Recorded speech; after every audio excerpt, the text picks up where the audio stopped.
রাজ্যে এসআইআর না হলে 2026-এর ভোট করতে দেওয়া হবে না, বিস্ফোরক বিজেপি বিধায়িকা। পুজোর পরে এই রাজ্যে হতে চলেছে এসআইআর। যখন এই বিষয় নিয়ে উত্তাল রাজ্য রাজনীতি, সেই সময় বিস্ফোরক বিজেপি বিধায়িকা। রাজ্যে এসআইআর না হলে এই রাজ্যে 2026-এ ভোট করতে দেওয়া হবে না।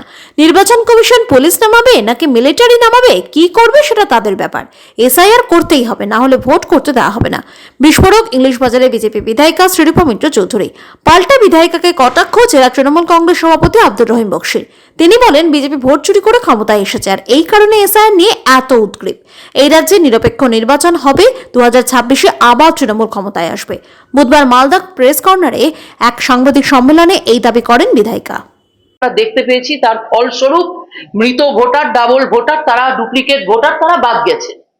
এবং তাতে কার লাভ হয়েছে? সাধারণ মানুষের লাভ হয়েছে।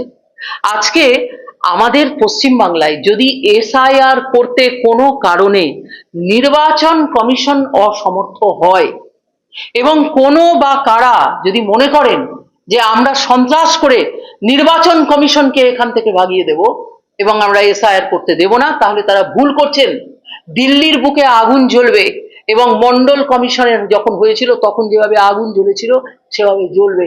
নির্বাচন কমিশনের সামনে গিয়ে আমরাও কিন্তু দাঁড়াবো এবং আমরা বলবো যে আপনাদের এসআইআর করতে হবে, এসআইআর করতে হবে, এসআইআর করতে হবে। এবং এসআইআর করার দায়িত্ব নির্বাচন কমিশনের। সে কিভাবে করবে, কার মাধ্যমে করবে, কোন প্রশাসনিক ইনফ্রাস্ট্রাকচার ইউজ করবেন, তারা পুলিশ নামাবেন না মিলিটারি নামাবেন, তাদের ব্যাপার, আমরা জানি না।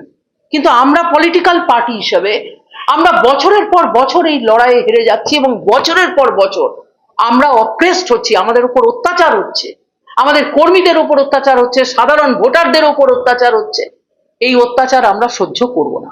এসআইআর যদি নির্বাচন কমিশন না করতে পারে পশ্চিমবাংলায়, তাহলে আমরাও এই রাজ্যে নির্বাচন করতে নির্বাচন কমিশনকে দেব না। আপনি কি দেখতে পাচ্ছেন না? আজকে আমি পশ্চিমবঙ্গের কথা বলছি, আমি অন্যান্য রাজ্যের কথা শিওর হয়ে গেলাম যে ভোট চুরি করে কেন্দ্রের ক্ষমতায় বিজেপি এসছে, মোদী সরকার এসছেন। এসআইআর নিয়ে এত উঠে পড়ার মানেটা হচ্ছে যে আপনারা ভোট চুরি করেছিলেন লোকসভা ভোটের সময়, তাহলে লোকসভা ভোটের সময় এসআইআর করা হলো না কেন?